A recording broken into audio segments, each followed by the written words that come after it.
안녕하십니까, 임규명입니다. 오늘은 동기기 전기자 권선법에 대해 배워보도록 하겠습니다. 그래서 권선법에 권선계수라고 나오는데요. 권선계수는 분포권 계수 곱하기 단절권 계수로 구합니다. 여기서 얘기하는 분포권은 1극 1상의 홈수가 2개 이상으로 되어 있어 한 상의 코일을 고르게 분포시켜 갚는 권선법이다. 자, 이게 무슨 얘기냐면 동기기에서는 이렇게 전기자가 고정되어 있지요. 이게 고정되어 있는데 전기자 코일을 이 안에다가 이렇게 넣습니다. 넣는데 코일에 한 극당 여기 한 상의 홈수, 요걸 이제 홈이라고 하거든요. 영어로는 이제 슬롯이라고도 하는데 이거를 한 상을 한 곳에다가 다 이렇게 집어 넣는 것은 집중권이라고 얘기하고, 요 상을 여기 한 상을 뭐 A상이라고 합시다. A상을 여기 하나, 둘, 셋, 뭐 요런 식으로 이렇게 분포해서 이렇게 코일을 고르게 분포시켜서 갚는 권선법을 분포권이라고 합니다. 그런데 이런 내용이 중요할까요? 아닙니다. 우리한테는 공식이 중요한 거예요. 그래서 뭐 요런 내용이 이제 분포권이다, 이렇게 알아두시고요. 우리한테 중요한 건 공식입니다. 여기 분포 계수인데요. 이 분포 계수는 매극 매상 슬롯수 곱하기 사인 2 곱하기 상수 곱하기 매극 매상 슬롯수 분의 고조파 차수 곱하기 파이 분의 사인 2 곱하기 상수 분의 고조파 차수 분의 파이로 구합니다. 이거 굉장히 중요한 공식이니까 암기하고 계셔야 돼요. 근데 여기서 한 가지 유념해야 될 점이, 여기서의 이 파이 3.14일까요? 아니죠. 자, 우리 삼각함수에서 사인, 코사인, 탄젠트 있지요? 이 뒤에 뭐 들어가죠? 각도 들어갑니다. 각도. 그래서 이 사인의 뒤에 있는 이 식은 각도를 의미해요. 우리 각도에서 파이는 몇 도지요? 180도지요. 그래서 여기에서의 파이는 3.14가 아니고요, 180도를 적용해 줘야 된다는 거. 요거 꼭 유의하셔야 됩니다. 자, 그리고 분포권과 단절권이라는 게 있습니다. 이 단절권도 이제 코일 피치가 자극 피치보다 작게 하여 코일을 갚는 권선법이라고 되어 있는데, 자, 여기서 피치의 의미는 이제 간격을 의미합니다. 예.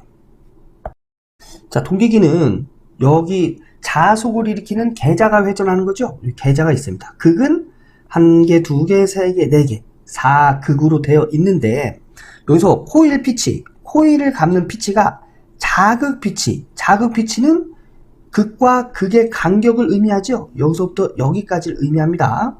이 자극 피치보다 작게 하여 코일의 간격을 여기서 여기까지 이렇게 갚는 게 아니고, 이거보다 작게 해서 이렇게 감는다는 얘기예요.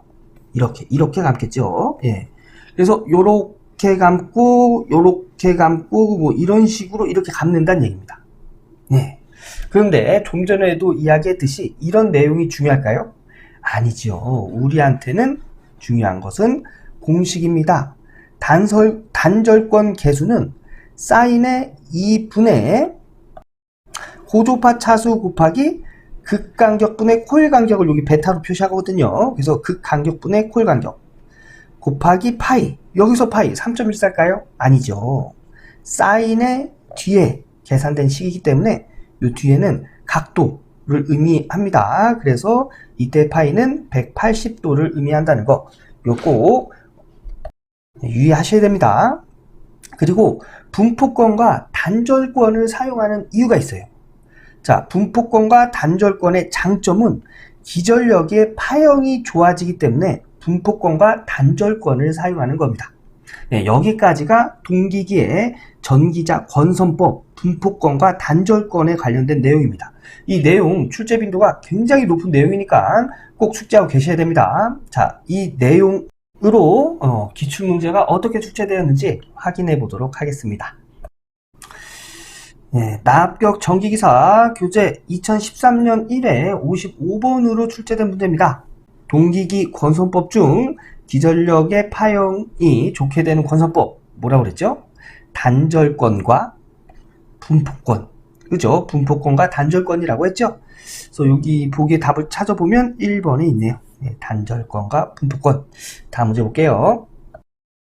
자, 이번엔 2013년 2회 41번으로 출제된 문제입니다. 문제를 읽어보면 삼상 동기발전기의 매극 매상 슬로스를 3이라 할 때 분포권 개수는, 자, 분포권 개수 이렇게 구한다고 했지요.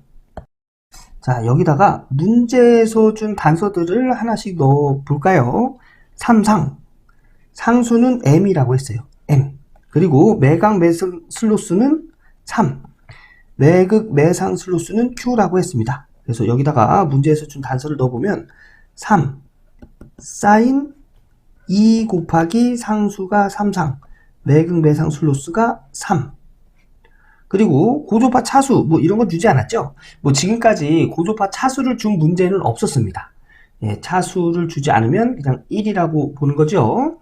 그리고 여기에서의 파이, 제가 180도라고 했지요.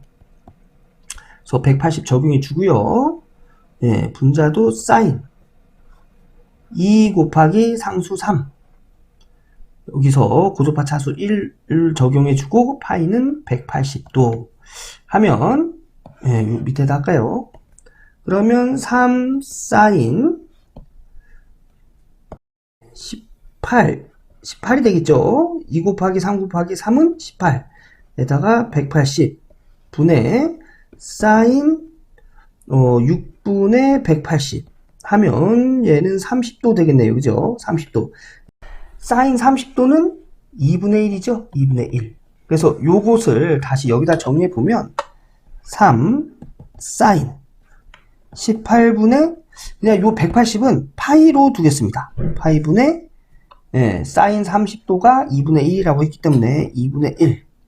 얘를 번분수로 계산하면 가까운 거 곱해서 분모 2 곱하기 3 사인 18분의 파이 분의, 요것도 1분의 3 사인 18분의 파이 이렇게 표현할 수 있죠. 먼 거 곱해서 분자 1 하면은 2와 3을 곱하면 6 사인 18분의 파이분의 1이 되겠네요.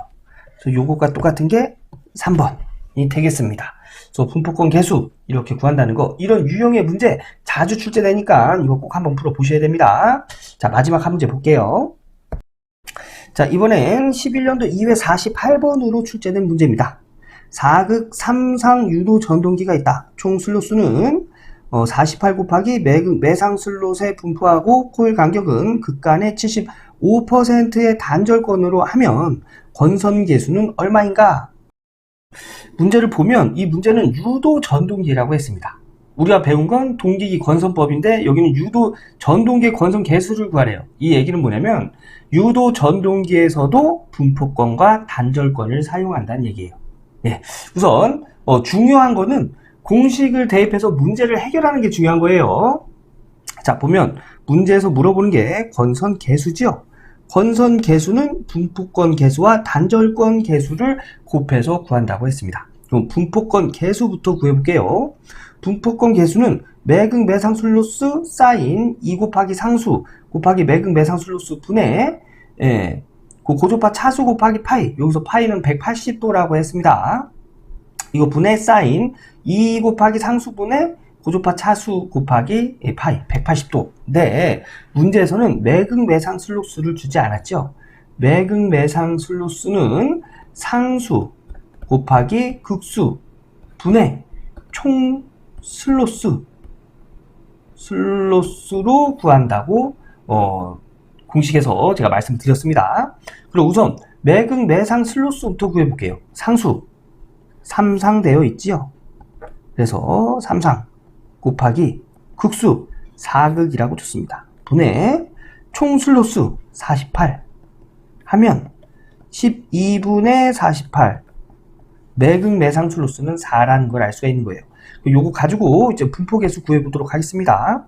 그러면 4 사인 2 곱하기 상수 3 곱하기 매극 매상 슬로스 4 분의 180 분의 사인 2 곱하기 상수 3 180. 예, 공학용 계산기에다가 넣고 계산을 하면 0.958 나옵니다. 0.958. 그럼 분포 계수는 0.958이라는 걸 알 수가 있고요. 자, 이번에는 단절권 계수 구해야죠. 단절권 계수. 자, 단절권 계수는 공식이 사인 2분의 고조파 차수. 고조파 차수는 문제에서 주지 않았기 때문에 그냥 1이라고 했죠. 그 다음에 베타. 베타는 근간격분의 코일 간격. 이게 75%래요. 극간격을 100으로 뒀을 때 코일 간격은 75%다. 예, 0.75로 나타낼 수 있지요. 그래서 여기 베타는 0.75. 그래서 단절권 계수는 사인 2분의 0.75 곱하기 파이 180도라고 했죠. 180도에 하면 단절권 계수는 0.924라는 걸 알 수가 있어요. 0.924다. 그러면 문제에서 물어본 권선 계수는 분포권 계수 0.958 곱하기 단절권 계수 0.924를 곱하면 0.885라는 걸 알 수가 있습니다. 약 여기 보기에서 준 0.887이 답이 되겠죠. 답은 4번이 되겠습니다. 이렇게 해서 오늘 분포권 계수와 단절권 계수 배워봤는데요. 이 내용 출제빈도 굉장히 높은 내용이니까 여기 공식 꼭 암기해 주시고요. 제가 가져온 문제 스스로 한번 풀어 보셔야 됩니다.